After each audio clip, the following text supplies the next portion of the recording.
Coming up on this week's episode of TechSNAP. Watch out, your Wi-Fi stack is under attack. But don't worry, Apple's got your patch.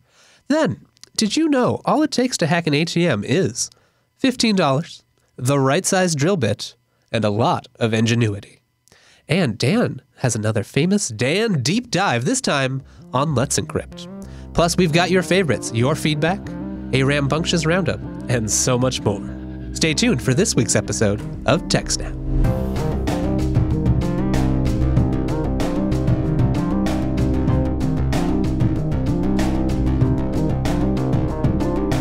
Welcome to this week's episode of TechSNAP, Jupiter Broadcasting's weekly systems, network, and administration podcast.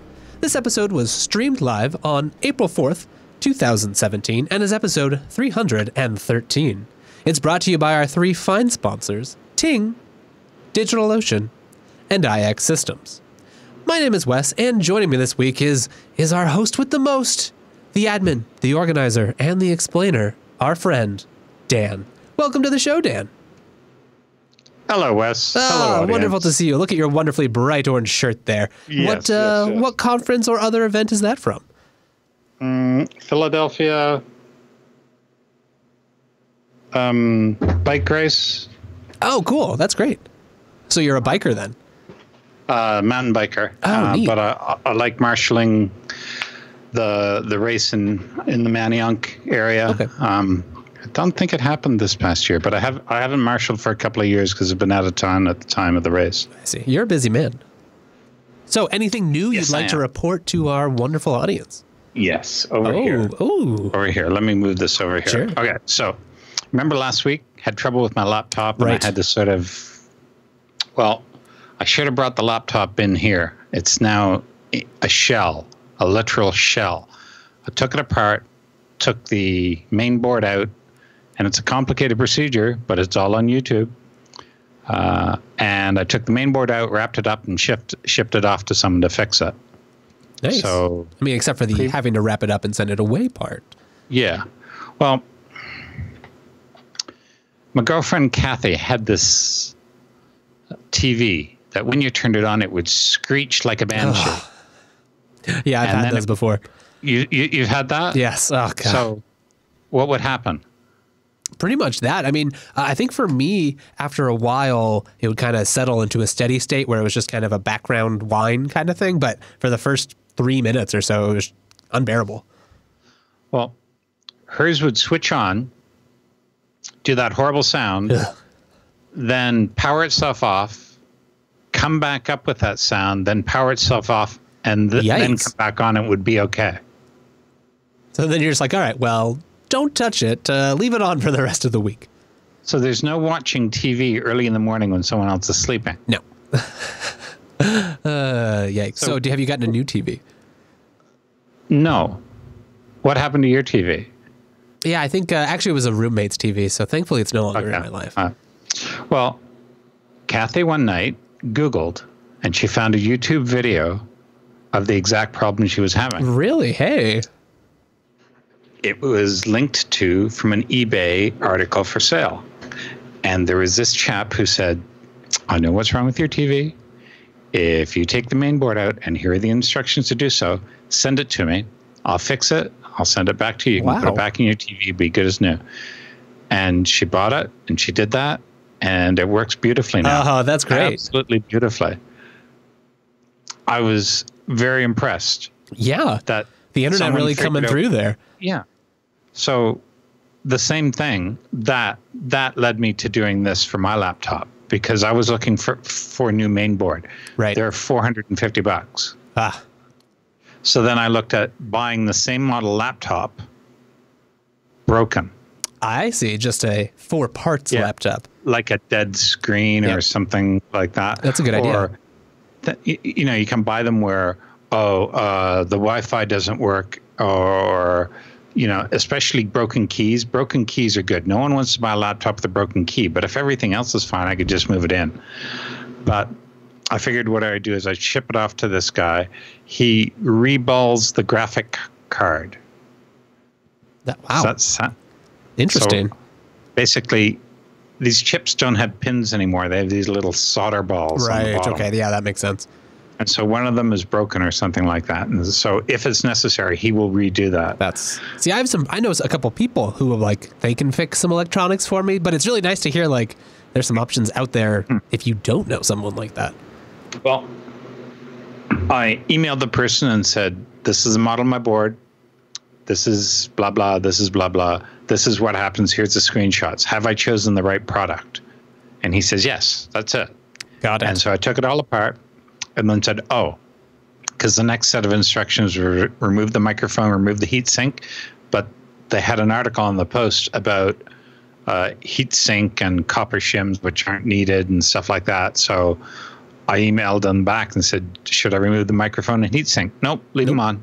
Hey, great. Awesome. Even less work for you. Very, very quick responses. And it's been shipped off to somewhere in California, and it arrived on Saturday. So today's only Tuesday. So they've only had it 3 days, 2 of which was the weekend. So maybe it'll get shipped back this week. But that'd be awesome. I'm not holding my breath. Fingers crossed that by next week's episode, you'll have a happy news for us. Yeah. And this is all because of my girlfriend. Thanks, Kathy. We appreciate it. Thanks, Kathy. Well, I think we've got a pretty awesome show for people today. So let's get right into it. First up, Apple's got some news. We talk a fair bit on this program about their products, especially relating to security. So what's the latest? There was 10.3 came out last week, the week before. I know I upgraded right away. I tend to upgrade my phone as soon as I can. Well, what came out just yesterday was iOS 10.3.1, and that usually doesn't happen. You don't get a major release and then a minor release unless something's... Yeah, that's pretty quick. Yeah, you will get one if the previous release broke something, but that's not what happened here. What happened here is a security fix, and it's not a security fix to fix software. It's a security fix to fix hardware in a way, because it's a stack buffer overflow on the Wi-Fi chip. So it allowed an attacker within range that's the keyword, may be able to execute arbitrary code on the Wi-Fi chip. And it's a stack overflow, and it came out of Project Zero. And it was published yesterday, which is the same date as the fix. So that's fine. So I was trying to think, what could we talk about here? And Alan gave me a great idea. He said, talk about buffer overflows, because you hear about these all the time, but what's a buffer for a lot of people, overflow? like that might not mean anything. So I started thinking about it, and I started thinking about where have I used buffers and why does it matter? Well, it took me back to Algonquin College in Ottawa, Canada. Oh, that's great. It was it's a community college, and it had courses that anyone could go to, including me. Nice. And so I went. I was a high school student. Oh, that's great. And they had a night course on assembly language programming. Oh, man. That sounds awesome. So I know I was taking the bus out there, so I'm guessing I wasn't old enough to drive yet. So I know when I moved to Ottawa, so I'm guessing I was 14 or 15 taking this course. And I remember we worked on, I think it was DEC dot matrix printers. So basically, it had line flow paper that came up through it. Remember, 132 characters wide. There's a box about that big filled with paper, and it sat underneath. And that Totally. So it's like a line printer, but it was just a dot matrix mechanism that went back and forth. Yes, I remember those. And I can just hear the sound that they make as well, right in the back of my mind. There you go. So that's what we coded on. And because it's assembly language, you wind up getting introduced to the term of the call stack. But before we get to the call stack, I wanted to talk about, I went to the Wikipedia entry article. So basically, in software, a stack buffer overflow or stack buffer overrun occurs when a program writes to a memory address on the program's call stack outside of the intended data structure, which is usually a fixed length buffer. What does that mean? That's a lot of jargon. That's a lot of jargon. So let's go further down. Let's talk about what a stack is. So click onto the next one. And a stack is a data structure which is very near and dear to my heart, and we'll find out why very soon. So basically, think of a stack as literally think of it as a stack of boxes. You get something, you put it on the ground. You get the next thing, you put it on top of that box. You get the next thing, put it on top of that. Now, when you want to take something off, you take it off the top, put it somewhere else, and you're done. So basically, you have a stack of boxes, and that's how that works. So, but why is this relevant? Oh, wait. So when you put a box on the floor, that's a push. When you take a box off the stack, that's a pop. That'll come back into it soon. Now, later on down here, totally random stuff, it talks about different implementations of stacks. It talks about an array and a linked list. And this reminds me of my honors thesis at Carleton University. Hopefully good memories. It is. It was really cool. I did an honors thesis on the merging of n-based heaps, which is, what is that? It's a way of sorting data. So a heap is a data structure, right, and it can be implemented. It's sort of like a binary tree, but not exactly binary. You can have multiple, not just two children, but you can add 5, 10, 15. So my honors thesis was on how you can merge heaps. And the way that we proved the theory was by either implementing the heaps as an array or as a linked list. And when you move things around in a linked list, you just change pointers. Right, so exactly. The change is instantaneous. But when you move things around in an array, you have to move things. Yes. So the number of things you move is sort of related to the number of things below that tree, point in the tree. So that would demonstrate that the algorithm was order O log n instead of just n or something. You'd have to look up my paper to find out. But anyway, right. So, but those sorts of semantics and complexity, scaling complexity, they matter to how you end up using those data structures. Exactly, and that's the reason that it causes a big problem. So these stacks that grow up are first in, last out, or last in, first out, depending on, it is last in, first out. So LIFO or FIFO. Stacks and queues can both be implemented nearly the same way, except that queues come off, the oldest item comes off the queue. Right, they preserve the order of, Right. Whereas stack is a stack of boxes, whereas a queue is stuff that you push through on a conveyor, on a set of rollers, and the first one to come out is the first one that was put in. So anyway, stacks. Why are stacks important? Well, imagine that you're doing some assembly language programming, and you have to call a subroutine to do something. We don't know what, but you have to do something. So what you do is you have this special part of memory. Usually it's, let's just say you use the top of memory to keep all your notes, and the bottom of memory is all your code. So what happens is your code is executed from the bottom up, and your stack grows from the top down. So what you do when you have to save something onto the stack, you pop it. And so you put it up at the top of memory, and you increment a pointer and keep track of where it is. And so when you're about to call a subroutine, what you do is you save the address that you're executing now, so that when the subroutine is done, it knows where to return to. Now, how you exploit this is you find something that allows you to overwrite this stack up at the top of memory and change the address that you're going to return to. And that address will be your own code, the code that the attacker has written. And so when you do your magic stuff and it goes to return, it starts executing your code. And so here you are as an attacker executing your code of choice on somebody else's machine because of a Stack Overflow bug. Yikes. So, and this is a pretty common thing, right? Like, this is one of the reasons people are pushing to get things written, or one of the advantages of writing in a memory managed language where maybe you have better control of this, or you're not manually managing your own stack. Well, one of the most common things are buffer overflows. And sometimes when you can overflow a buffer, you can write arbitrary data there. And at some time in the future, you can run that data if need be. That's the goal, is to find a buffer overflow and then later on run that code.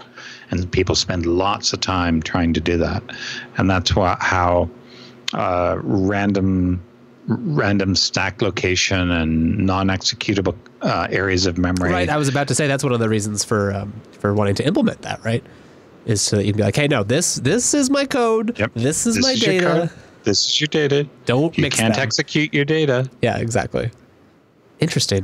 And so this so 10.3.1 is fixing this vulnerability.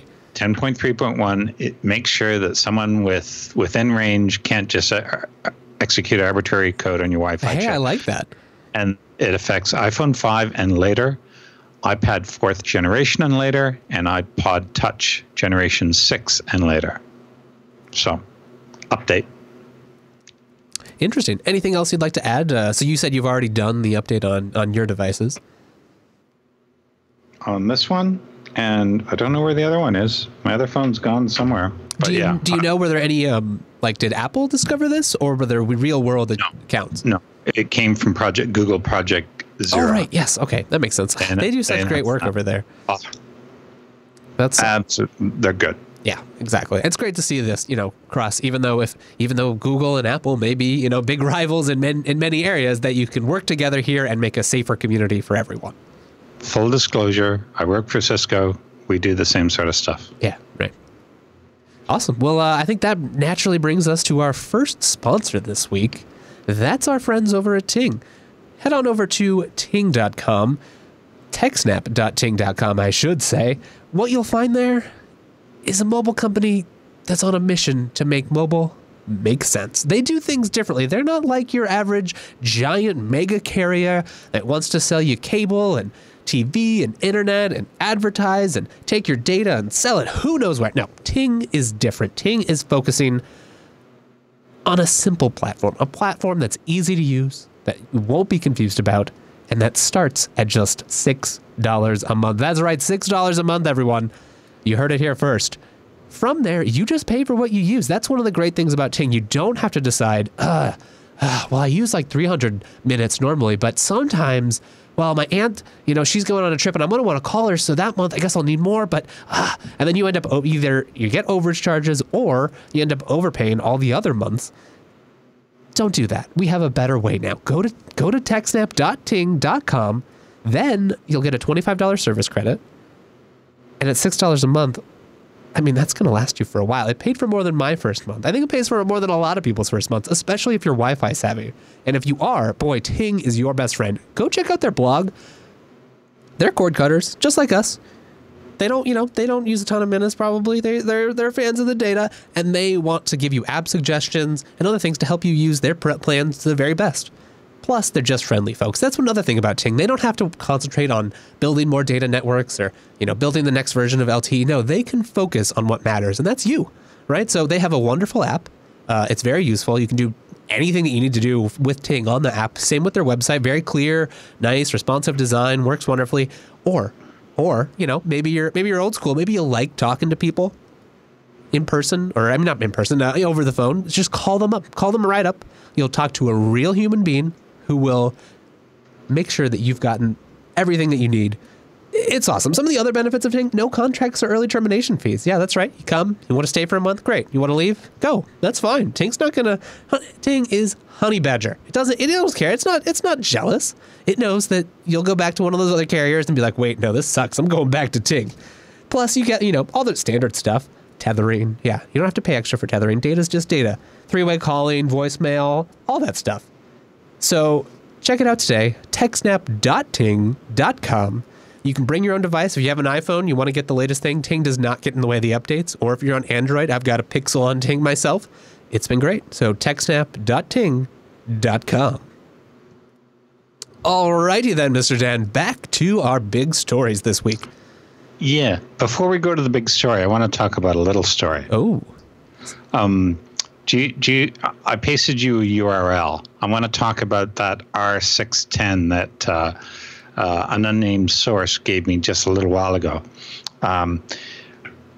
It is connected to my LTO4 tape library, and every month, right after the first Sunday, which was just a few days ago, I back up to disk, and then later on I copy all of those backup files to tape.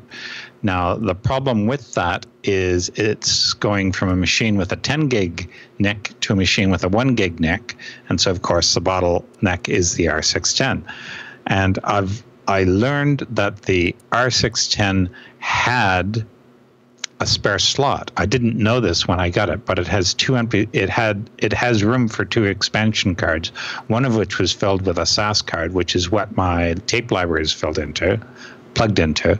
And so this afternoon over lunch, I opened it up and found that I could plug it in. Wes, do you have that other URL? Yeah, here's a tweet from yours truly. Yeah. So click on the first photo there, please. So what I did is I opened up the case, and this is looking back. So the rear of the case is to the right. Okay, that makes sense. And in the background there, on the right, just over top of the EI logo, you can see the SAS card. There's 2 ports for the SAS card there. So I took this photo so I could see what was on the other side, because you can't actually stand on the other side because it's against the wall, as you'll see if you click the next photo. So it's sort of like that. Hey, look at that. That's a pretty little machine there. Thank you. So and what I love about this is it comes all the way out of the rack, and you can, that black lever there, you sort of lift that up and the whole lid just comes right off. Next photo, please. So here you can see where you can sort of see the locking mechanism. If you look at the faceplate on the card, on the left, it loops into this little socket, and then on the right you can see just off screen this purpley or blue knob, and then a little vacant place down below where you can click in. You slide that down, that locks the card in place. Nice. So if you next photo, please. The next photo shows that little blue locky thing in place, and there it's done. It's locked. Now, this is actually this is a 10 gig NIC, and those 2 cables in the back with the circles on them, those are plugged in the card over on the right, and that leads to the tape library further down. Oh. And with that, I was able to run all my backup jobs, copy over about 500 gig. Might have been more than 500 gig. I think it was near, must be 750 gig, 800, gig in an afternoon. Wow, that's awesome. To tape in an afternoon. And that is really nice. Oh, yeah. I'm really impressed with that. Now I can turn that off for the next month. I don't need it running. That's great. So you have FreeBSD on that R630? Yeah, the R610. Sorry, yes. Sorry, we just got some R630s at work, so that's on my brain. So this is FreeBSD 11, and I don't know what else I'm going to do with it. I have 2 spare SSDs that I may put in here. Oh, nice. I don't think I need to start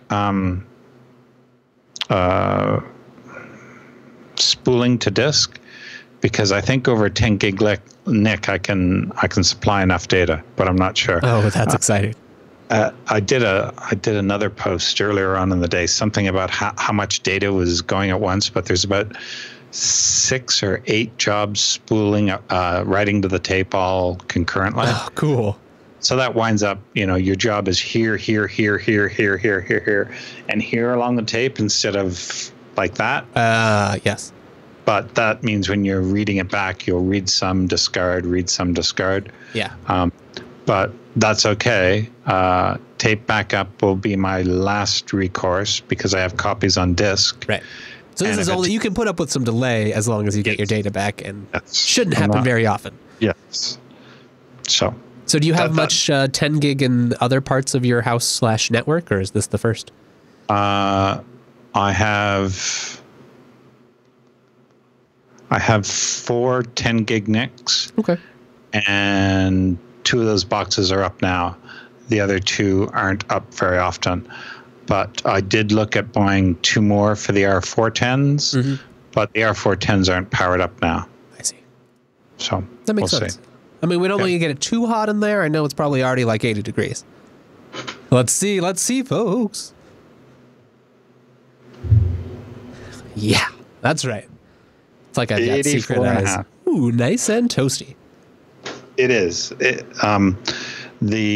fan on the R610, for some reason, when I power it off, it keeps going full. Like when it's powered on, it's quiet. I can't hear it. But when I power it off, it goes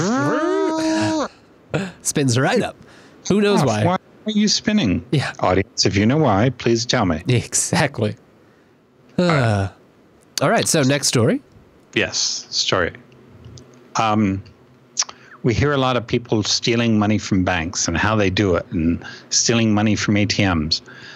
And I like this one because this one was really simple. We've long said that if you have physical access to a computer, it's not secure. So all bets are off. Although there was a very interesting thread on, I think it was on Usenet years ago. I think it was on Novell Networks forum or something, where they eventually delved into laser beams and stuff like that to secure a computer. It was all a discussion. It wasn't actual. Right. But it was just an ongoing discussion over a long period of time. It's legendary. Maybe we should look that up one day. I think we should. So, the article. Hackers are emptying ATMs with a single drilled hole and $15 worth of gear. So this is a tutorial, right? It is. Unfortunately, I thought it was like a 3/8 inch drill. We're talking something a little beefier. It's more like a golf ball. Right. So basically, there was a while ago when people would just blow up an ATM or steal an ATM and then work on it later. But and we've heard of having card skimmers and stuff in ATMs, but this is even more interesting. Basically, the police turned up. They arrested a suspect, and they found a laptop along with a cable that he'd snuck in through this hole. And that's it. That's all that they were doing. A laptop, some wiring. That was it. So Kaspersky started looking into it. They had the same model of ATM, and then they started trying to find out what they did. They removed the front panel instead of drilling. But inside, they found a serial port. And that serial port ran to a wire that went through the ATM's internal bus of components. And it was the dispenser that controls its user interface to the cash. Sorry, it was the computer that controlled the user interface to the cash dispenser. So basically, the computer's over here, the cash dispenser is over here, it's a serial cable, and there's nothing on there to protect it. If you can get access to that cable, you can make it dispense cash. Wow. And that's what they're doing. They were just drilling a hole, putting a little cable in, tap, tap, tap, give me cash. That's so simple and kind of genius for its simplicity. I mean, why bother? You don't need to hack. You don't need to find a vulnerability. Just the physical one. That's wild. Yep. So they must have got hold of one, figured out how to do it. No. What I find interesting about this is Kaspersky figured out that their finished tool could trigger the cash dispenser within seconds of connecting and then spew as many bills as they wanted. The only limit to the attack's speed came when the ATM's computer noticed, in quotes, the dispenser acting independently and rebooted. I see. Imagine a reboot might become suspicious. I say, the computer rebooted, but I wouldn't be surprised if ATMs randomly boot from time to time and no one would notice. Right. And you have to wonder, like, how much on their, a lot of them end up with, like, very limited uplink sorts of things, right? So you wonder, like, how many operational metrics are they really sending or communicating? I'll bet all they send is card number, PIN, cash. Yeah, right. You get the code back. It's not a lot of data at all, yeah. I'm sure. And I've also heard of attacks that break into the communications channel. Yes, I've heard of that too. Yep. So ATM security seems like it's very difficult to get right. Not only do you have vested interests, legacy software stacks, but also you're just putting this device to distribute money out in the general public. And there's so many ways that you can, just get that wrong. And the banks don't build them. Right, exactly. They get them from third parties, so you don't... And the third parties say, trust us. Trust us. Yes. Trust us. We get it right. And I know I certainly see like a pretty wide variability in terms of design, design differences, things that seem more or less secure, even just like how many warnings or the how good are the warnings to say, like, if you see something suspicious, call this number. Some of them don't have anything. You're like, all right, well, maybe I'll leave a note for the next guy. Voting machines are the same way, right. I think.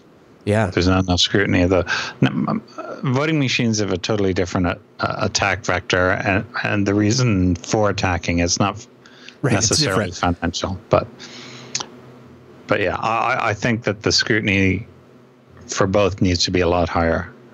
Mind you, the only money being taken from the ATM is the bank's money. It's not your money, not my money. Right. So it's in the bank's interest to do it a little bit better. Whereas the voting machines, anyway, back to here. They reboot it. So, but the researchers say they could extract thousands of dollars before the reboot kicked in, and afterward they could simply repeat their attack, pulling more cash out of the machine until it was empty. Who's going to notice?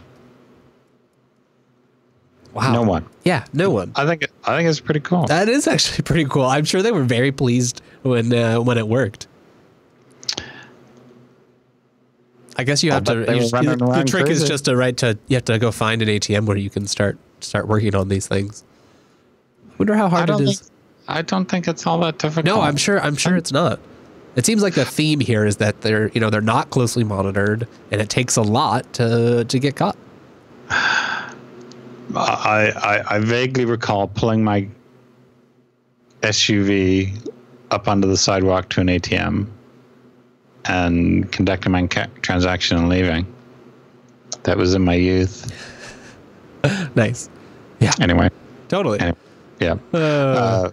They say the drill technique represents a simpler and stealthier approach to an ATM's innards. Breaching a bank's back-end network requires far more sophisticated network intrusion skills, while opening the machine's panel to plant malware or to connect a tool directly to the cash dispenser triggers an alarm. Sorry, I was getting hoarse there. But drilling a gaping hole in the front of the machine, in this case, doesn't set off that same warning. So really, they've got to better secure the cable, or at least put a protocol over it that isn't just simply skimmed. Yeah, right, exactly. Make it so that I have to authenticate or have a key or something, or even if it's just obfuscated, right? I mean, that would be a step. That'd be a lot of money. Yes. They did say something about that. They did say something about it. The researchers spent 5 solid weeks with an oscilloscope and logic analyzer decoding the protocol of the okay. So it wasn't as simple as send print, They found that the machine's only encryption was a weak XOR cipher they were able to easily break, and there was no real authentication between the machine's modules. The classic original cipher. XOR. Yeah. In practical terms, that means that any part of the ATM could essentially send commands to any other part, allowing an attacker to spoof commands to the dispenser, giving them the appearance of coming from the ATM's own trusted computer. Yikes. Really is very clever. I'm impressed. And Kaspersky leaves 4 computers that are left standing unprotected on a dark street in the middle of the night, stuffed full of money. A little more thought to digital security might be a worthwhile investment. Amen. Anything else you'd like to add? If anyone has heard more about this, if you read another article about this, send it in to us. I'd be very interested in finding out more. I'm sure Kaspersky has posted about it, but. And I think this is one of my favorite little subtopics in the TechSNAP history. I've always enjoyed the reports on ATM machines in the prior incarnation of this show, so it's something I'd like us to continue, and I know I have fun covering it. I remember Alan doing a post about ATMs. And it did talk about security between the different modules, but I don't remember how long ago it was. I remember that one. Thank you. All right. Well, if you take security, physical security seriously, digital security seriously, you might want to talk to our next sponsor, our friends over at IX Systems. Maybe you need to have a computer in a secure environment, an unsecure environment, or you just have various needs. They understand that your server is meant to be custom. What is IX Systems? IX Systems is the premier hardware supplier that you wish you had known about years ago. So now you do. ixsystems.com/TechSNAP. They make awesome servers powered by incredible Intel processors. Got the latest and greatest, whatever you need. They have plus. I mean, I just mentioned Intel, but they have great relationships with all their hardware providers to make sure that you get the server that you need. The first difference you'll notice with IX is the experience of talking with them. It's not go to the website. I mean, they have a great website. Go there, check out their blog. They always have great stuff on the blog. I really do recommend it, especially if you're interested in file systems, storage, OpenZFS, any of it. But just give them a call. Just give them a call and you will be so surprised. They have an awesome staff of talented sales engineers ready to help you. And these guys are they're engineers, right? They understand server market. They understand hardware. They understand software. They understand open source software. And they're ready to help you get the machine that you want. You don't have to start worrying about well, my boss says we need this and we need it by the end of the month, but I don't know. We don't quite know what load is going to be like yet. And, but we need these servers, but is this model going to be enough? And does that motherboard fit in the case that we need to go? No, none of it. IX Systems knows this stuff. That's what they're there for.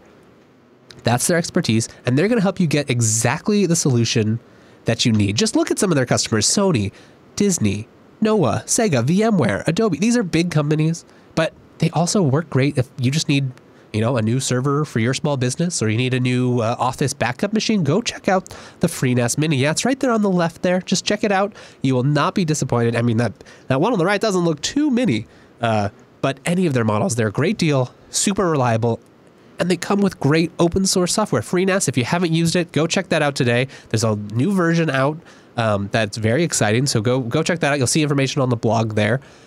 And that's another thing about IX. They're not some faceless vendor. They have been a part of the open source community, the web community for a long time now. They understand, what people's needs are. They understand what kind of software you might be running. And they're going to work with you to make sure that your server is configured exactly how you want, supported the way that you want. If you're having problems of support with other companies where, I call them, I leave a message, they don't call me back. Or I've spent 20 minutes on hold. This is crazy. My server's offline right now. What's happening? No. Go with IX Systems. Go to www.ixsystems.com/TechSNAP. Go experience the best server buying process you'll ever have. IX. I wish I had a FreeNAS right now. Just look at them doing the ads and it's what a beautiful looking machine. They are pretty. Yeah, exactly. I have two IX systems. One I've seen, it's documented on the FreeBSD diary. It's in there as a dual Xeon. Oh, nice. So this is 10 years ago. Yeah. That server now sits with, I think, Data Foundry. Okay. And they're hosting it for me, but it's on 10-year-old hardware. No exaggeration. So IX have put together another box for me, and it's now sitting at New York Internet waiting for me to have time to set it up. To actually go get it configured. But I'm kind of busy organizing PGCon and BSDCan. PGCon is only about 6 weeks away now. I was going to say, isn't that coming up pretty soon? Very soon. And BSDCan is about 2 weeks after that. So those shows will be podcast from Ottawa. Oh, that's awesome. We'll have an international podcast. I'm excited for it.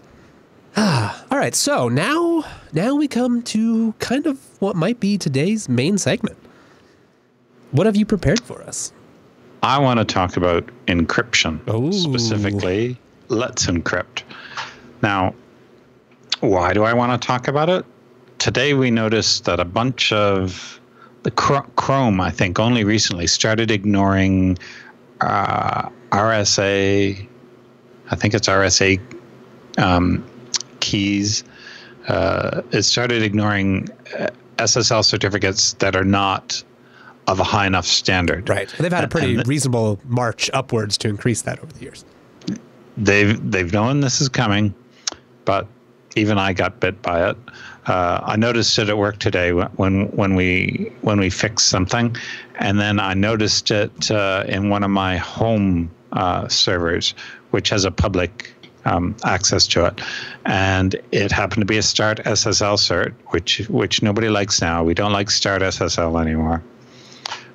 So what I started looking at is Let's Encrypt. I spent about 10 minutes this afternoon trying to get it going and failed, but that's because I haven't finished it yet. 10 minutes is not enough to declare success or failure, but that's what I'm at. And so what I want to do is set up something like what Peter Wim in this article outlines, because I have a whole bunch of servers which have SSL certs, and I want to have that maintained by each one of them. So I don't want to have each server go out and get its own cert. I want it all to be managed centrally, and then all the updates get pushed out. Now, how that gets pushed out, I don't know. Some sort of publication system.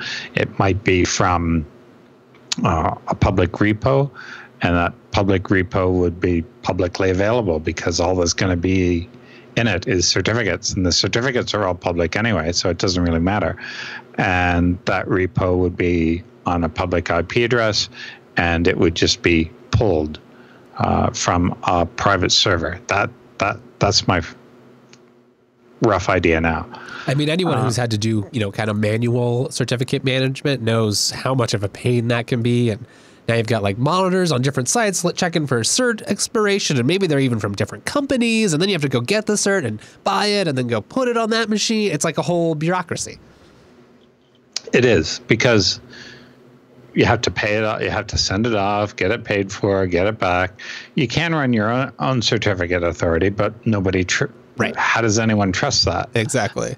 So I wanted to get a little bit into that idea about not everyone may be aware of why a certificate is important, and what is a certificate and what are the components of a certificate. So I thought I would start off on that. Especially now that HTTPS continues marching on as, really becoming the predominant way that we connect to websites. Mm-hmm. It's important to understand that that's really where we're placing all of our trust. When you visit your bank, or, even you're using an SSL-based VPN, this is what you're trusting.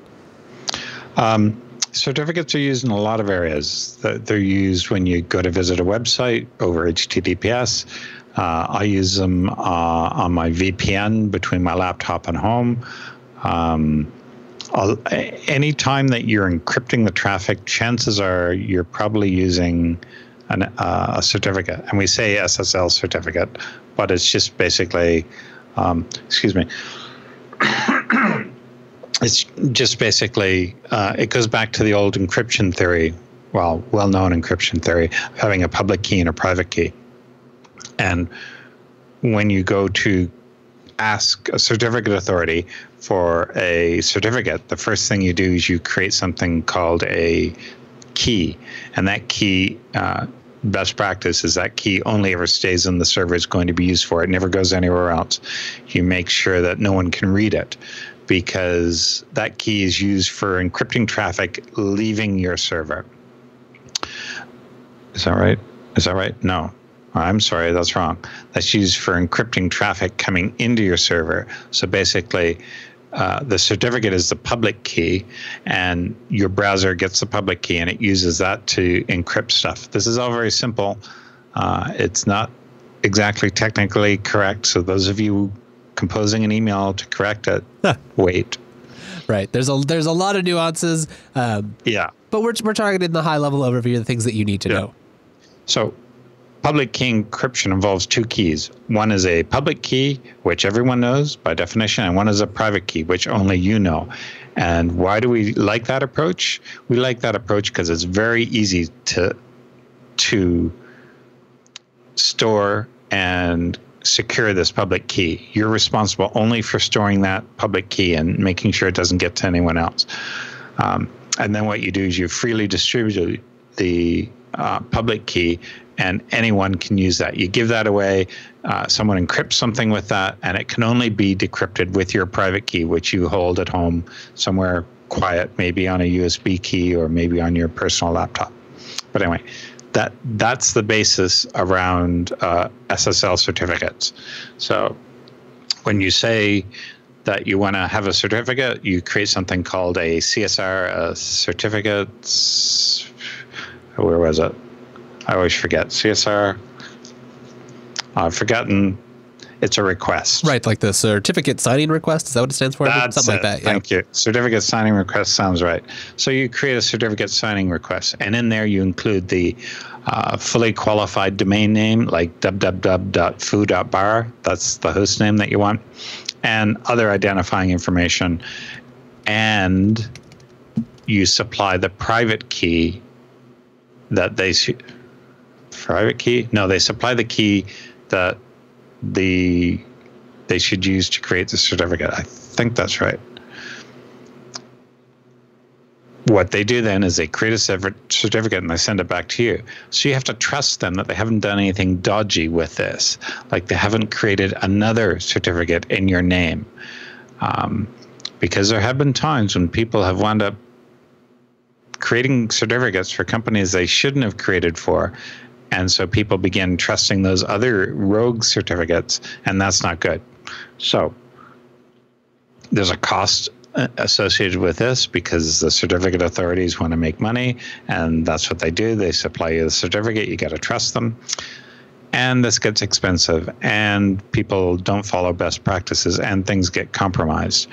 Who was it last week that we talked about that Google took to the woodshed? Symantec, I believe. Yes, it was Symantec. So there's been some certificate authorities getting into trouble. So Let's Encrypt came about, and it's absolutely free. They differ in that you can often buy a certificate for 1 year. That's pretty standard. Yeah. And so as Peter points out in his article, when you're only doing a certificate every year or so, it's easy to develop very bad practices. But with Let's Encrypt, they keep them live for only 90 days. But most people renew every 60 to 80 days on an automated basis. Because if you had to renew your certificate 4 times a year and you had 15 servers, you're renewing a certificate every week. Yeah. So at least. And that gets very laborious. If you're only doing one a month, that's not so bad. But I don't even want to automate them. Yeah, right. So, yeah, exactly. And it's kind of nice how it, that model forces you to think about automation, which is probably something you should have thought about in the first place, but now you have to. So if everyone out there goes to services.unixathome.org, you'll see my website in this rack back here, and it has some stuff for Bacula. It shows what needs to be copied over to tape and stuff like that. You're hitting a proxy, and then that proxy talks to the real website, which is on another server, and it pulls stuff out of the database and shows it to you. The server cert is wrong. Oh. It's old. It's RSA, I think. It's the type that Chrome only recently started saying, can't trust this, let's get out of here. So that's what prompted me to start looking at Let's Encrypt. Oh, yeah, here we go. I've got it right there. My connection, it's not private. Exactly. And then you have to click through this thing, and yeah, yep, exactly. Yep. That's it. That's the website. Now, Nice. if you go over to the top left, can you scroll a little bit? Oh no, I can't. Yeah, there. That 56 gig. That's what's left to copy to tape. Oh, that's cool. I have a job that errors out. So is this constantly updated or updated by like cron job? It's a database query. Oh, okay. Beautiful. That's great.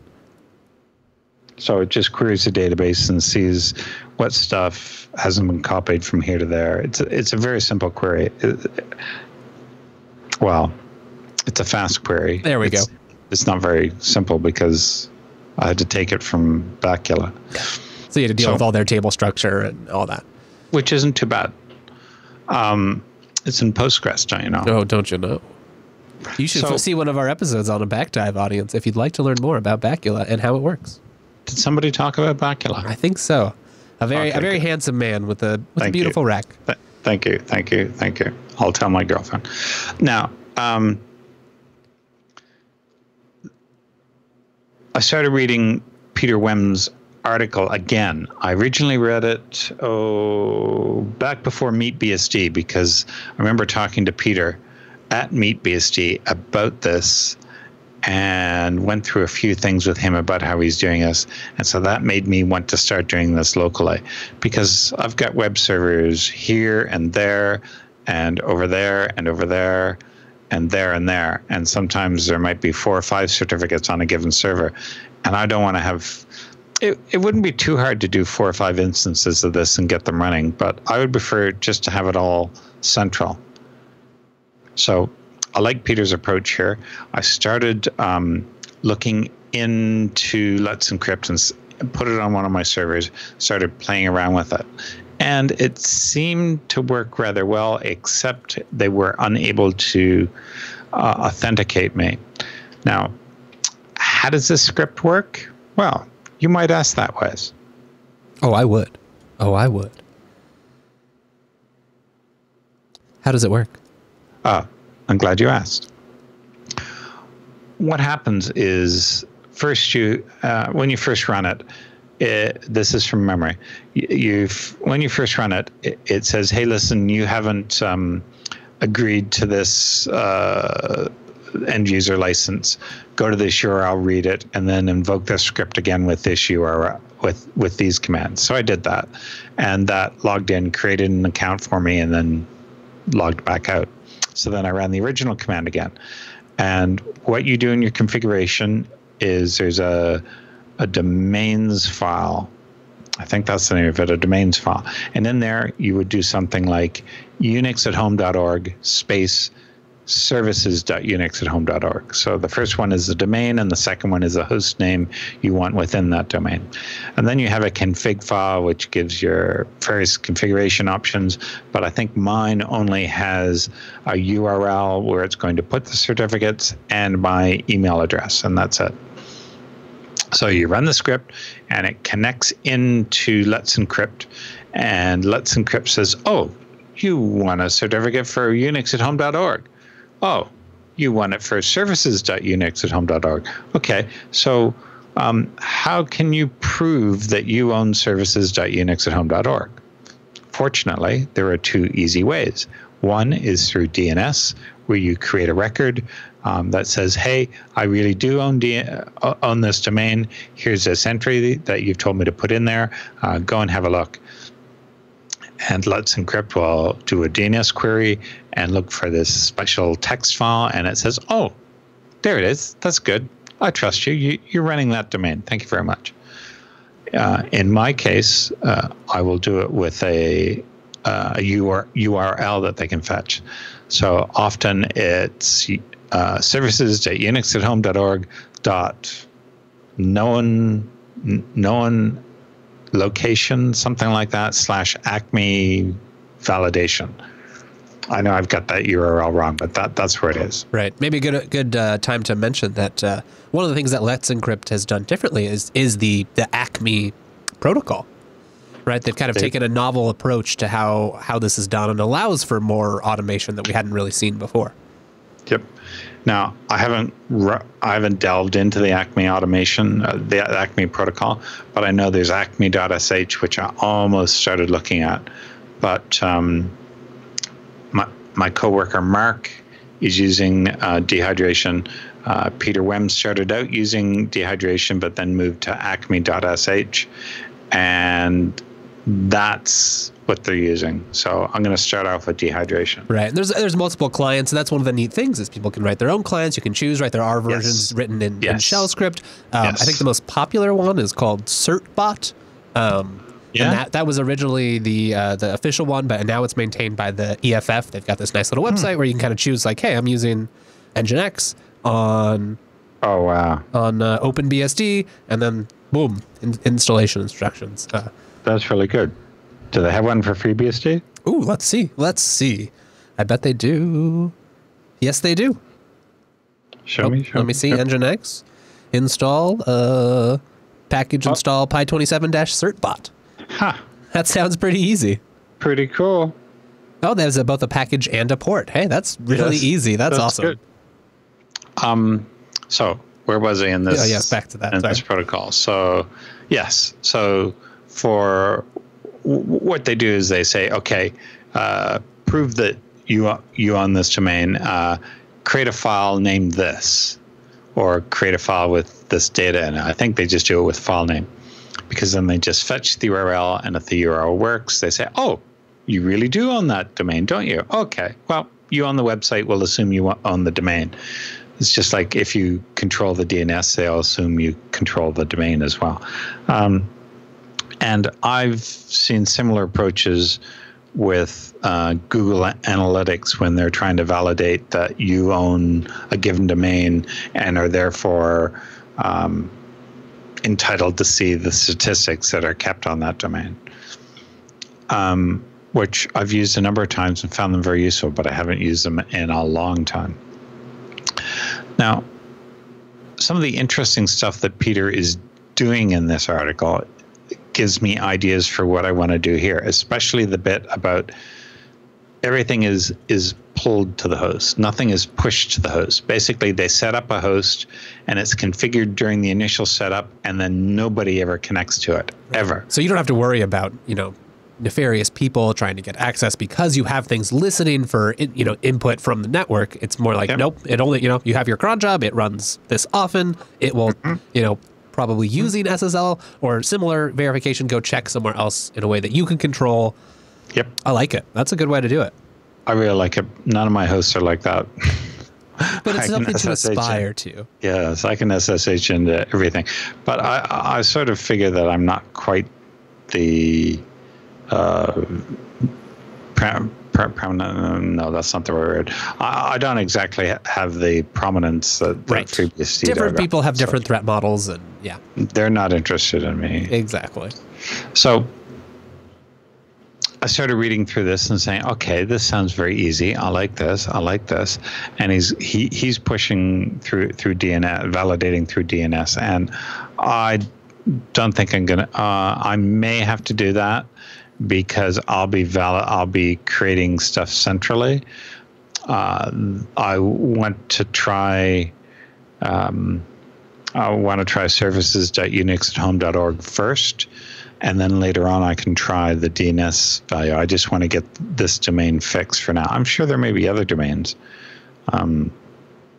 I noticed that there were a few domains that were saying, hey, listen, this isn't working. Because, my monitoring does check DNS, does check the certs on various sites. And the main thing that does is let me know that the cert is going to expire in 10 days.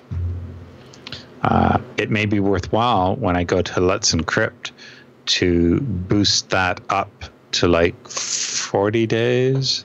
Right. Let me know when it's going to expire within 40 days, because I'll be renewing every 30 days. Something that can be a proxy to show you like, hey, my auto update is not working. It gives me a lot of time. It gives me weeks. Exactly. In order to fix the problem. So if it breaks like right before this show starts, you don't have to like worry or panic. You can be like, no, okay, I'll fix it on the weekend. That's fine. Yep. So this is what I really like about it. I like the fact that Peter is doing all of this centrally. I like to keep things central. I like one location for creating all the certificates. Like he said, the initial copy of the key is done through the initial configuration of the machine when it's spun up. So there's no one actually SCPing in the key.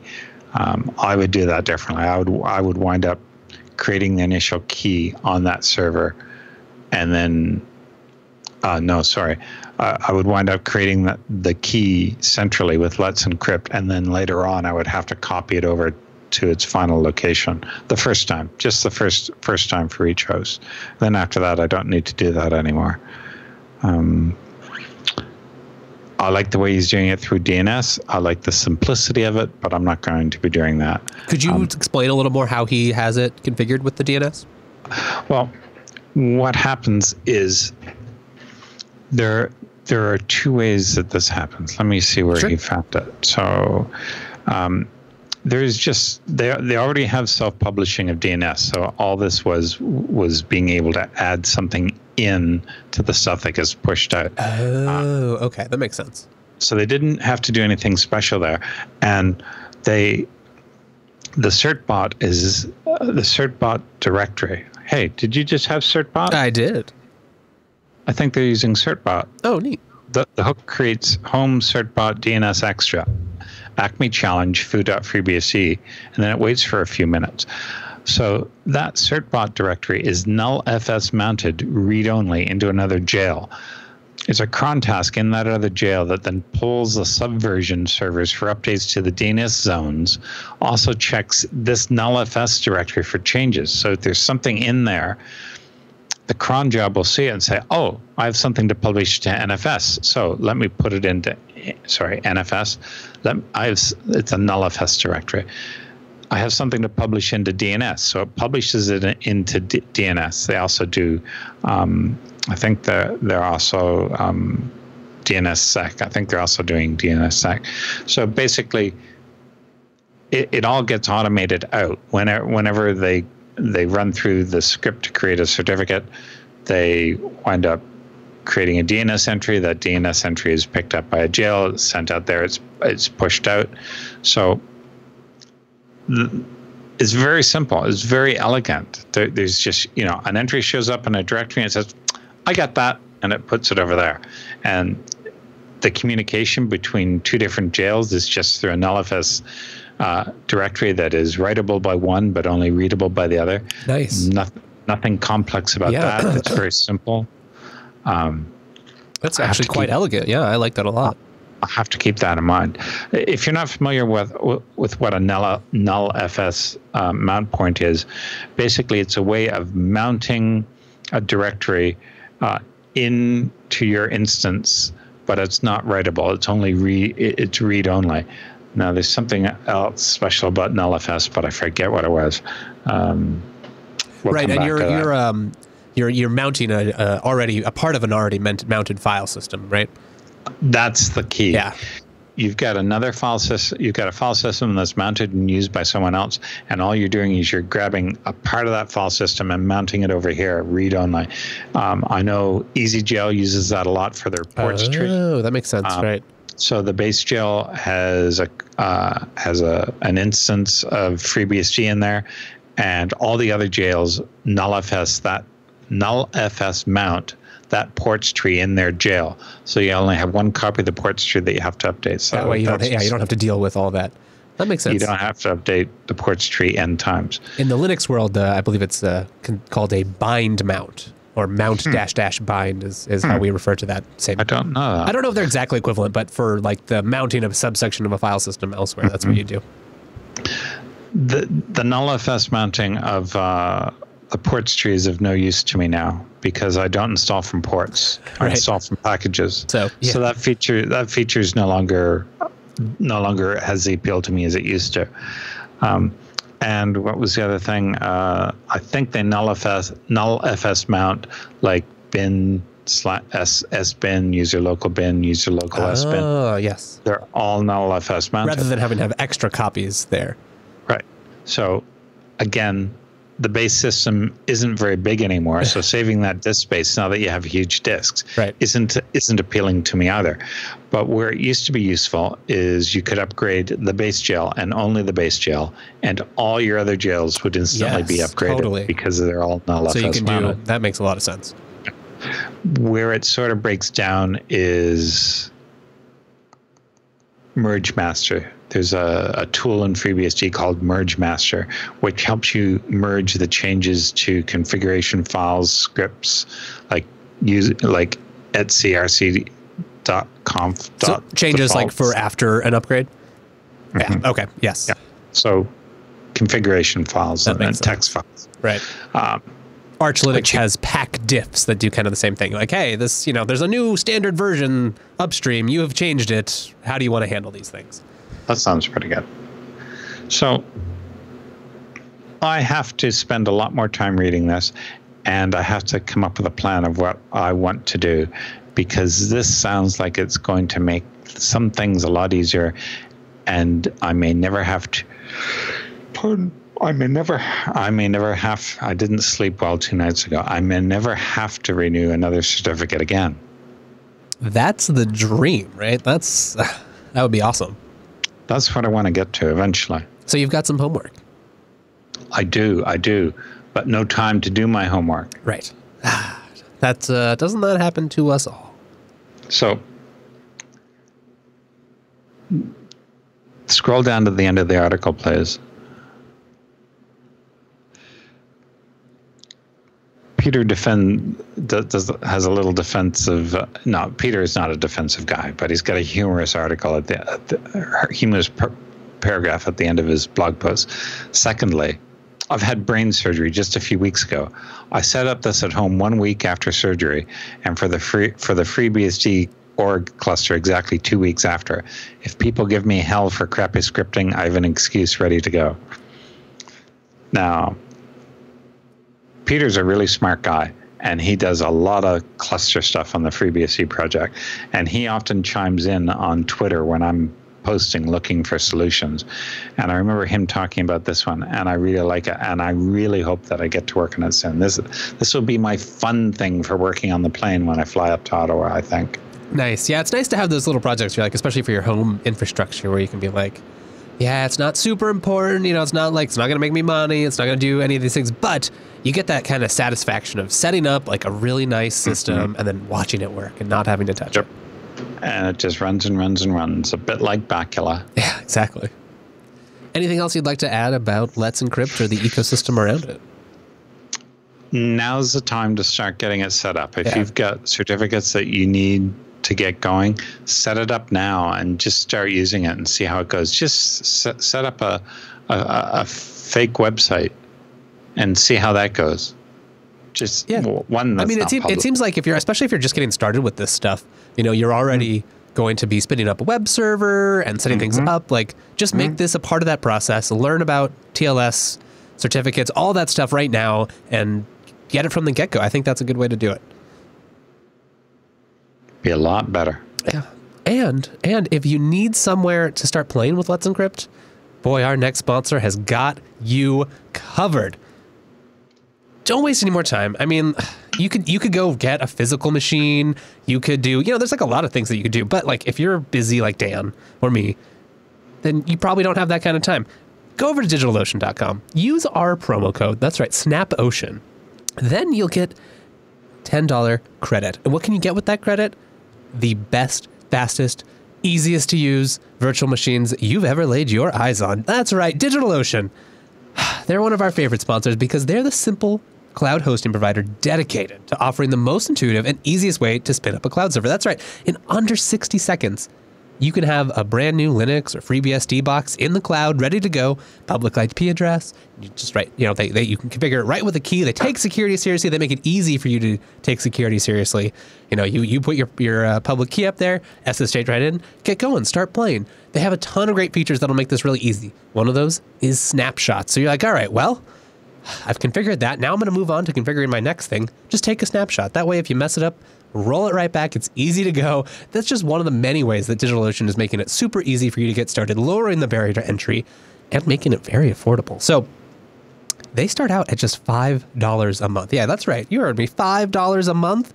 And yeah, you get a $10 credit with that SnapOcean promo code. So that's like 2 months at the $5 level or 1 month at the $10 level. There's a lot of options there. For that $5, you get 512 MB of RAM, 20 gigabyte SSD, 1 CPU, and a terabyte of transfer. These are like many of the ways that DigitalOcean just shakes things up. They're not stingy with your things. They have all SSD, plus they've got detachable block storage. So you're like, well, I love this SSD that came with my droplet, but I need more. DigitalOcean has got you covered. And they're always introducing like lots of new features that really make them competitive with some of the bigger cloud cousins that you're probably aware of that have much less intuitive APIs and websites. Let me just say. So here you go. They've got monitoring now. They've most recently introduced load balancing.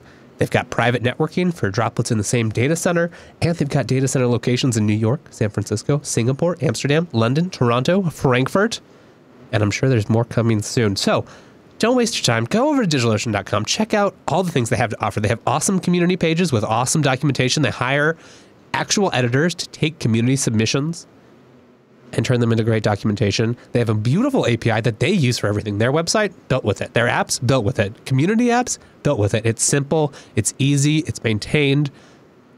Go try it out today. Use our promo code SNAPOcean. That lets them know that you appreciate them sponsoring this fine TechSNAP program and gets you a droplet of your very own. Thank you, DigitalOcean. I might just have to go spin up a new one and start playing with some Let's Encrypt as well. I've used it before, but it's I don't have it. I think it's some homework for me as well to get everything automated. I've never used it. Never used it. This afternoon was the first time. I think it looks pretty cool. It sure does.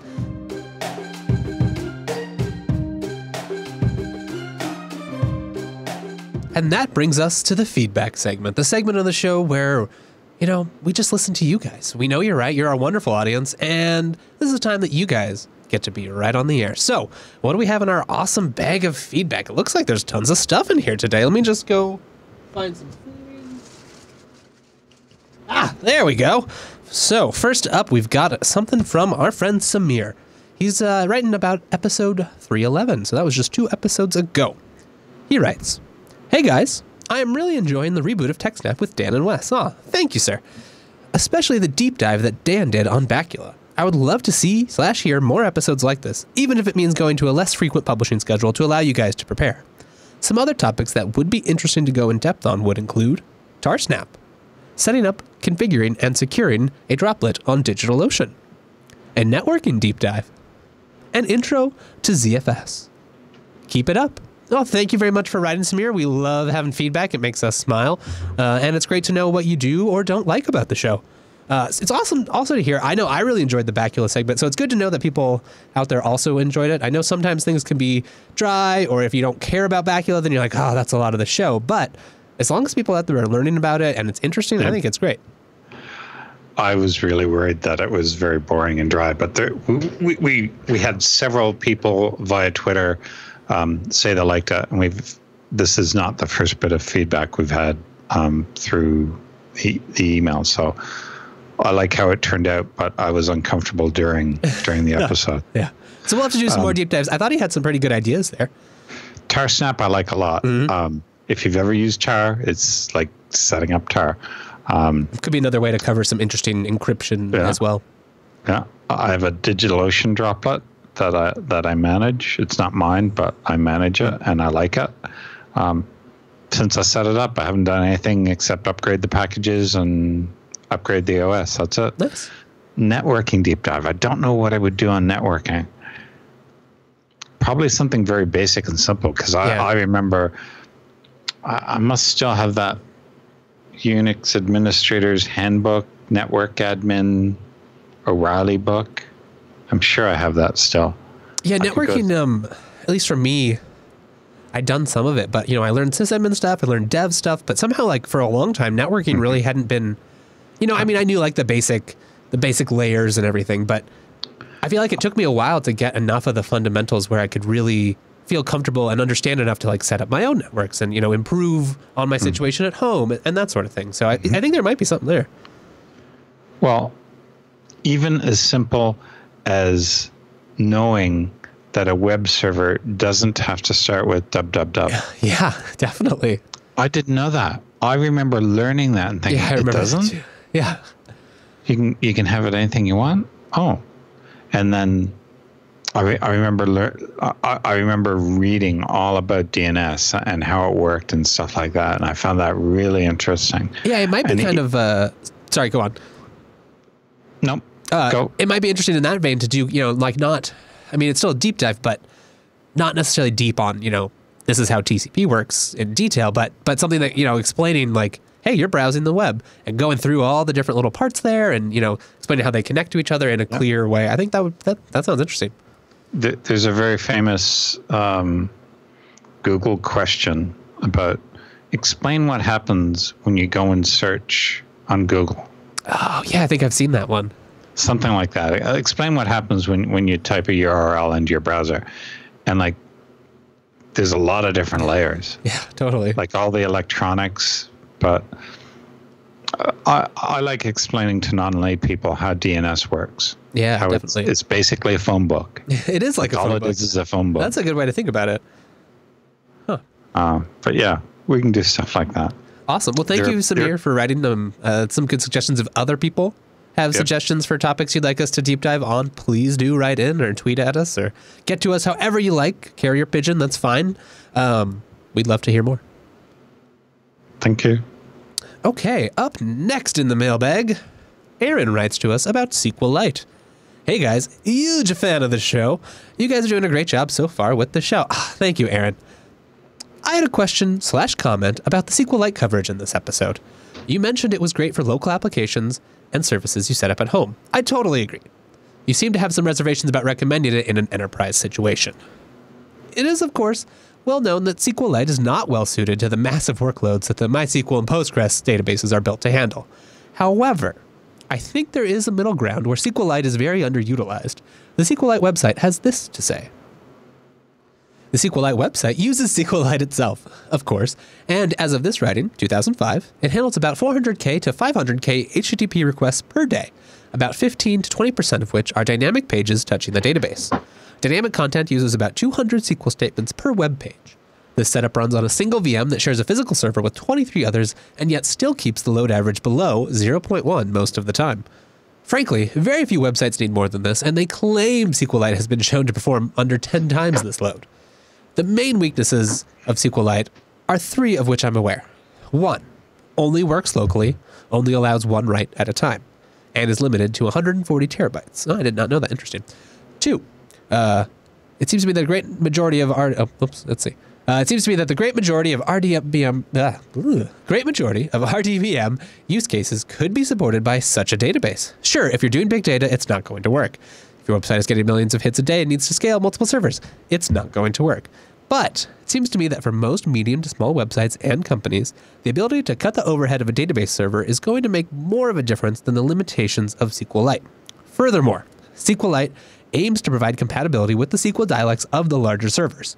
If you design with an eye to eventually outgrowing the limitations of SQLite, you can reap the benefits of a serverless single-file database while you're small, and then easily migrate to a heavier server when it's time to scale. I'm assuming you guys know more about this stuff than me. I'm just a silly Python dev, not an admin wizard. So tell me why I'm wrong. Why shouldn't I be using SQLite for small websites and data storage, provided I keep my queries compatible against the event that I may need to scale later? Great feedback and good question, Aaron. And I appreciate you going on your own little mini deep dive there about SQLite and the ways of use. And those are some great quotes from the SQLite website. What do you think, Dan? I like it. So yeah, if you have a read-only database, this will work just fine because no one's going to have 140 terabytes. If you have a read-only database that can be on the same website as the same server as the thing that needs to use it. Yeah, I think so. And I think it's also a good example of, just the old story of premature optimization. I think he hit it and described it very well in terms of, as long as you plan to, that if you need to, that you can migrate. So keep your queries compatible, aware of those sorts of things. Then it does seem like a great option. Start out, works in dev, you can start it in prod, and then, as your needs scale, you can then invest in the database, probably Postgres, that actually meets your needs. And you could do, of course, you're writing your website with PHP. You could use PDO and make sure that it is scalable. You can just change the backend later. Yeah, is that right, what exactly. PDO is used for? Something like that, but whatever, any kind of the wrapper libraries. Perl DBI. Yeah, DBI stuff. Yeah, exactly. This sounds beefy. Yeah, exactly. And I like his use case of serverless and those things. So thank you, Aaron. Please keep writing into us, and we look forward to your future letters. Thank you, Aaron. Okay, let's see. Next up, we've got something from Bo, talking about new laws. Bo writes, "You guys are doing a great job with the show." Thanks, Bo. "I just watched and also heard about the new laws and privacy going out the window. Something I've thought about but had not heard about until covered by this show. Yes, now anyone can buy your data. Something nobody has covered is anyone also includes the NSA, CIA, and FBI. Now that pesky FISA court will not be needed when they can just buy that information, and you can be sure they will buy a real-time connection to their databases, and it's all legal after all. They bought it. Of course, they've been doing this for a long time now. They don't need to hide it. Sad state we are in. A word about VPNs. I've had one at DigitalOcean for years for coffee house and hotel use. It works fine. Maybe with all this, the best idea is to have your VPN in the Germany data center. Germany still respects people and their rights. I'm sure this will also hurt international businesses. If you were a German company, would you want anything digital here of value? I certainly wouldn't. Well, thanks for the great show and keep up the good work. Thank you, Bo. Much appreciated. Yeah, I mean, it is a sad state of affairs we are in. I think his VPN comment's very, very practical. It's another great use for, any server that you have. And DigitalOcean does make it easy to have data center locations all over the world, as you just heard. So yeah, Germany might not be a bad choice. And I actually don't think that you'll be able to buy an individual's data. Right. I imagine they'll sell it as aggregate data to. Yeah. But or it'll be like, interesting to see how abstract they get. Yeah, it's like it'll be interesting. Probably more like deals, right? You're like, hey, I want to advertise to this little group.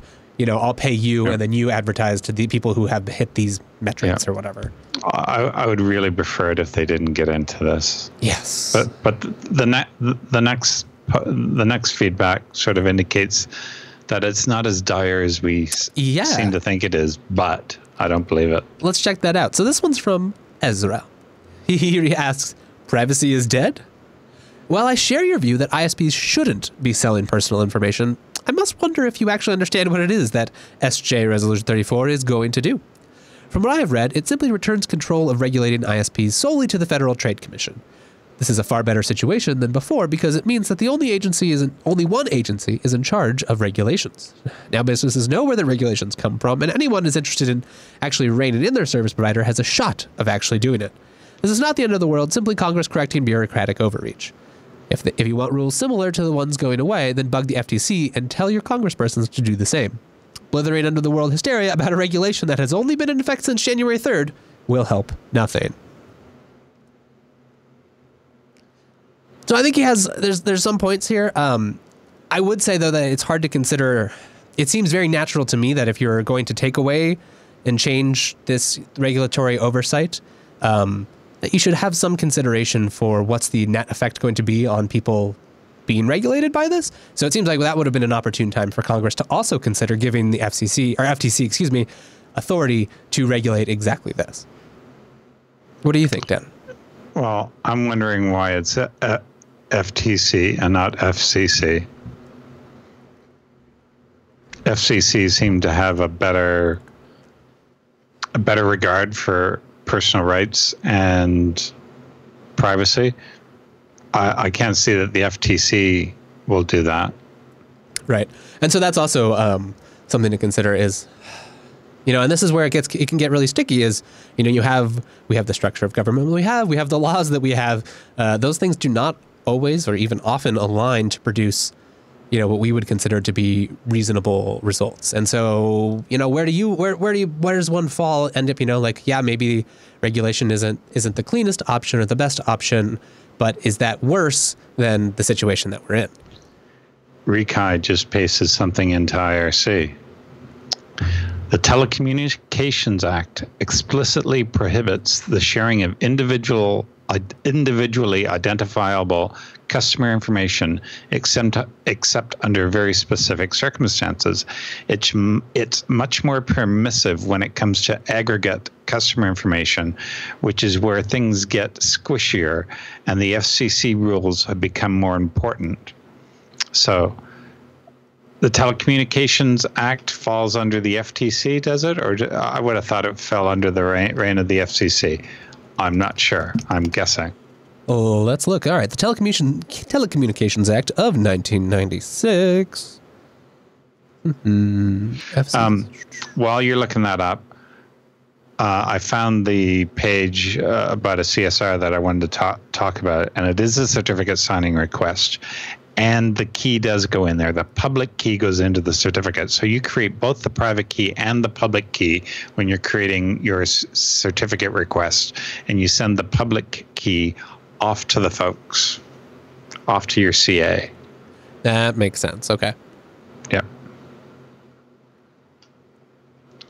So I have a feeling that there'll be a lot of stuff coming out in the press about this, and it'll be slanted both ways, saying, "Oh no, it's fine, it's fine, it's fine," but no, I totally disagree with being able to collect any information like this at all. Sure, it's not going to be identifiable.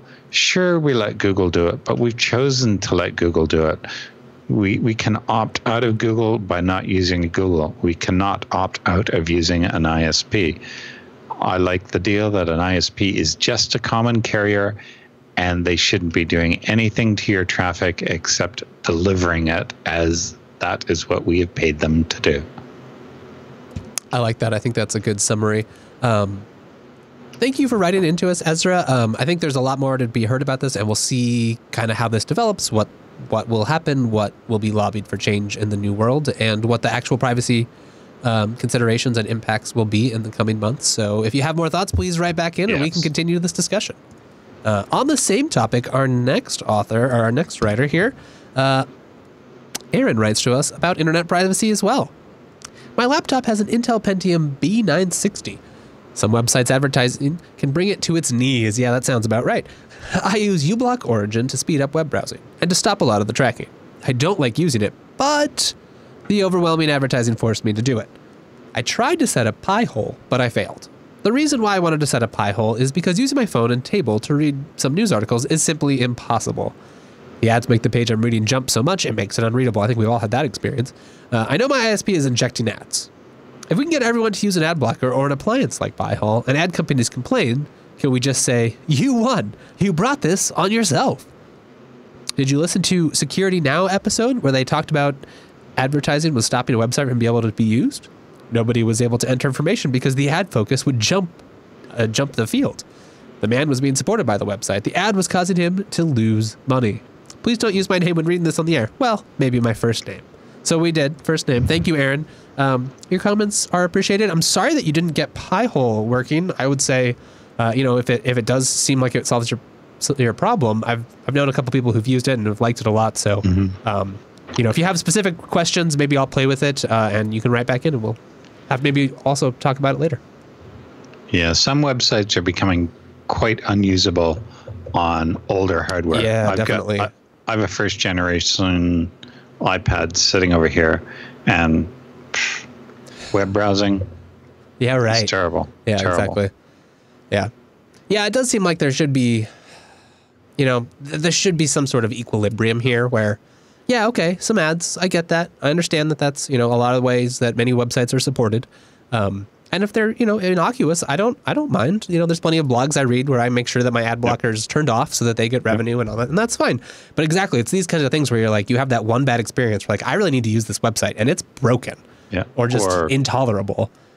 And that really, suddenly then you have your ad blocker, and that's exactly where the situation we're in. Or websites that have a click this link if you buy on Amazon. Yes, right. Stuff like that. I like that. I do that. I mean, I ask people to click on the Amazon link on my page. Yeah. But I don't want to see a bunch of ads. And often these clickbait websites, they're just ads. That's all they are. Yeah, exactly. And you want to read the whole list of 10 items, you got to click 10 times. No, sorry, not going to do that. Just give me one page. No, not interested. Not interested. Yikes. Well, good luck, Aaron. I'm glad that uBlock Origin is at least working for you. I'm not quite familiar with the B960, but if it's a Pentium model, then yeah, I'm sure it does. It's not the fastest machine on the planet. So you should definitely look at Pi-hole or other solutions to make it a little bit easier, and let us know how it goes. Okay, so that brings us to our last piece of feedback this week. Alejandro writes about free DNS. Do you guys know anything about this service? And the service he's referring to here is Komodo Dome Shield. I've got this interesting looking logo here. What is Dome Shield? Komodo Dome Shield is a cloud-delivered DNS-based security as a service, say that 3 times fast, solution that provides comprehensive domain filtering and granular policies that cover security and category-based rules. Easiest way to block malicious and risky web access and apply company web browsing policy. Simply set extremely effective DNS-based security for your company. You think he wrote in to get a free ad? That is possible. But he may just be curious. Yeah, I don't know them. I've also never heard don't know them before. Wow.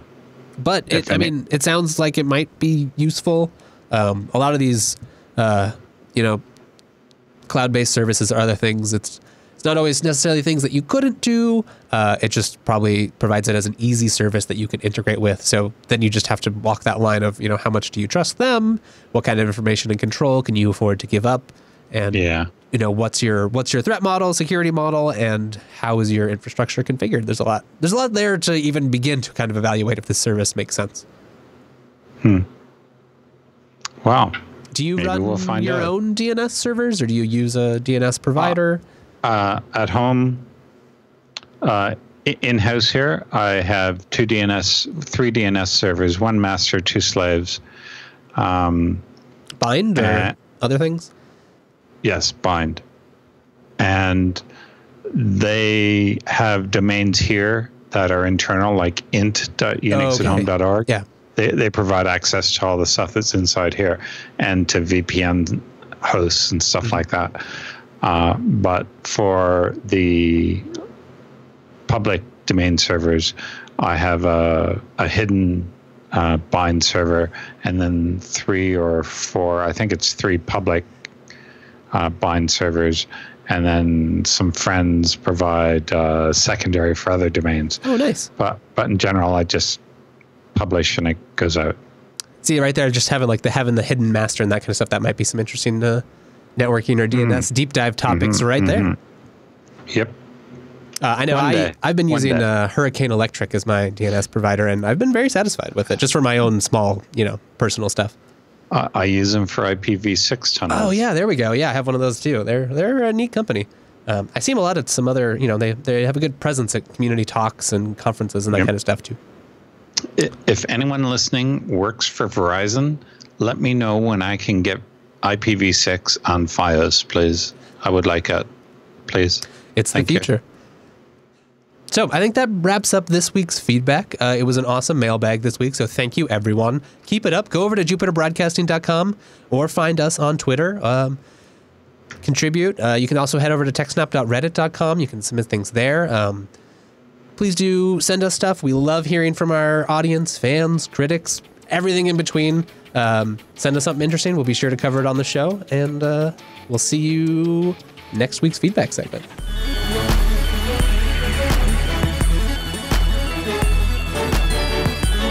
And that brings us to this week's roundup, this portion of the show where we cover stories we don't have enough time to do a deep dive on, but we still think it's interesting. We think you guys will enjoy checking it out, and that's why we call it the roundup.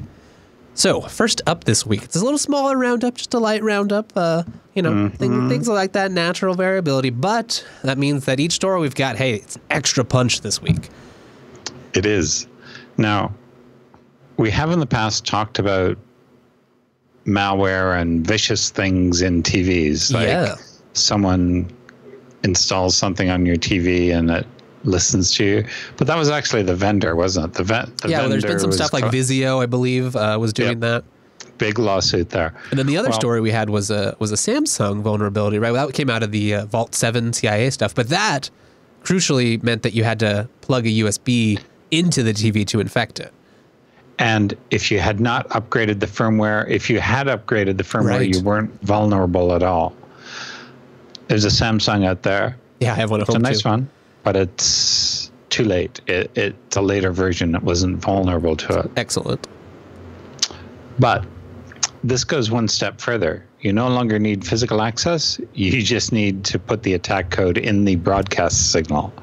This is a little terrifying as someone who does watch over the air. The only TV I have at home is over the air TV, so I would be a prime candidate. HD TV? Yeah.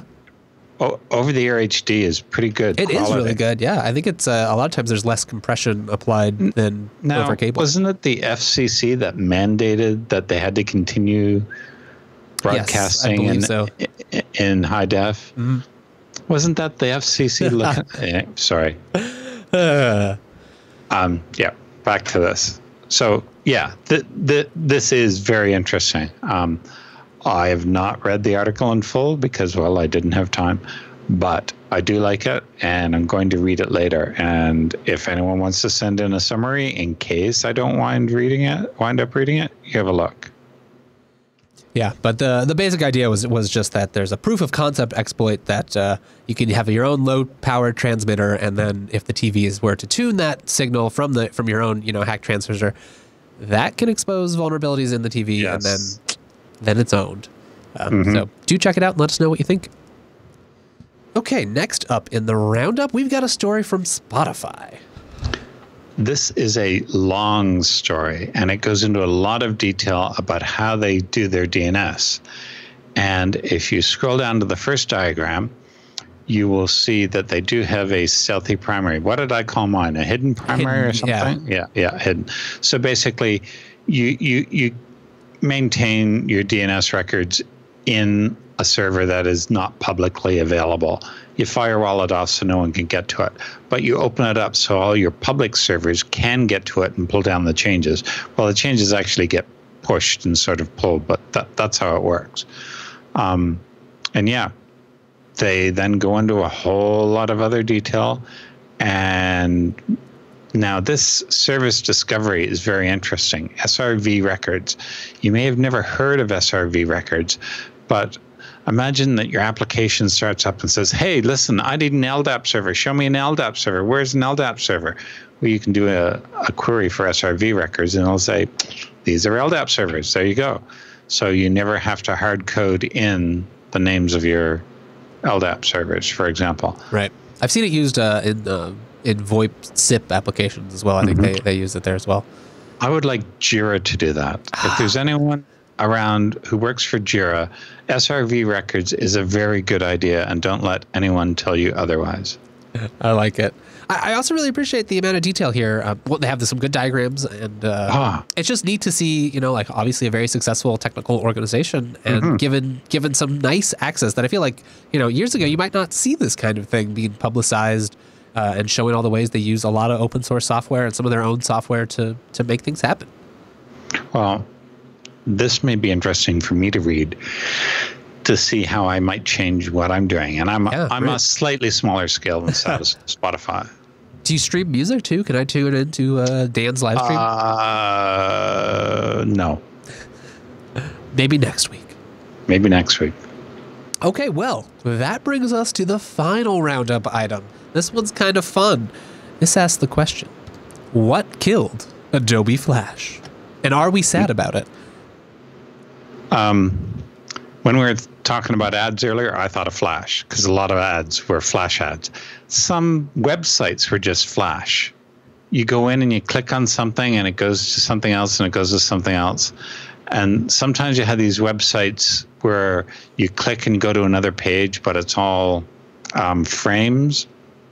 So you can't copy and paste the URL and go back to where you were. I want to find this page again, make it a reproducible URL, excuse me. So it starts off because there was another post that a former developer of Flash read. And basically, this other article said something about what Steve Jobs said about Flash.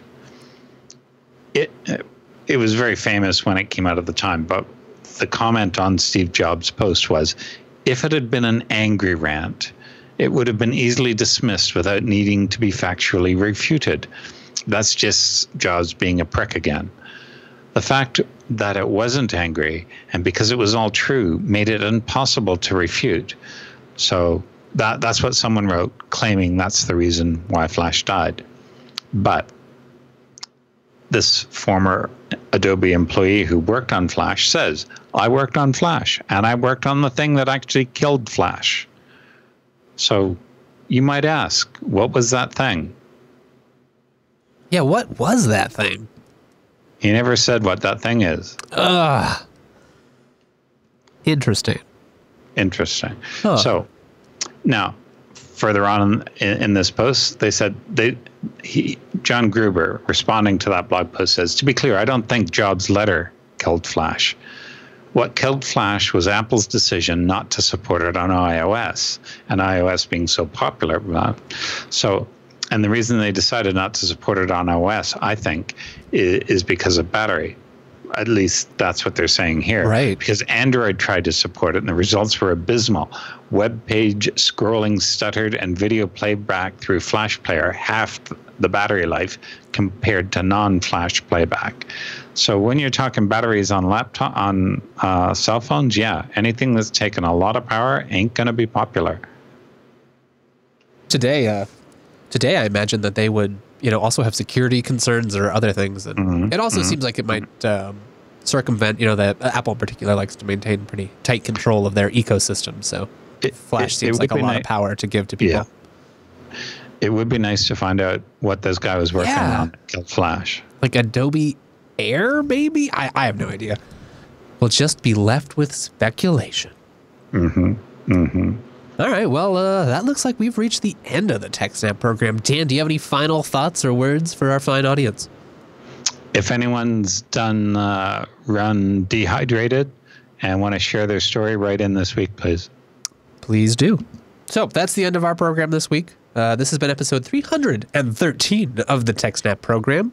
If you liked it, if you didn't like it, if you just want to say hi to us, go on over to jupiterbroadcasting.com. There you'll find the archives of this show, the archives of the past generation, and a bunch of other really cool shows that you should check out. Plus, there you can find contact information. There you can, that's how you can send feedback to us. Or we have an awesome calendar robot. Yeah, that's right, calendar robot. There it'll tell you when we're here live. You can join our awesome IRC room, be part of the experience. We have a lot of fun. And hey, IRC room, you're a lot of help too. We appreciate you. I'm at Wes Payne on the Twitter sphere. He is TechSNAP Dan. So please reach us out to this there. We love hearing from our fine audience. And make sure you stay tuned. Join us next week for your next episode of TechSNAP.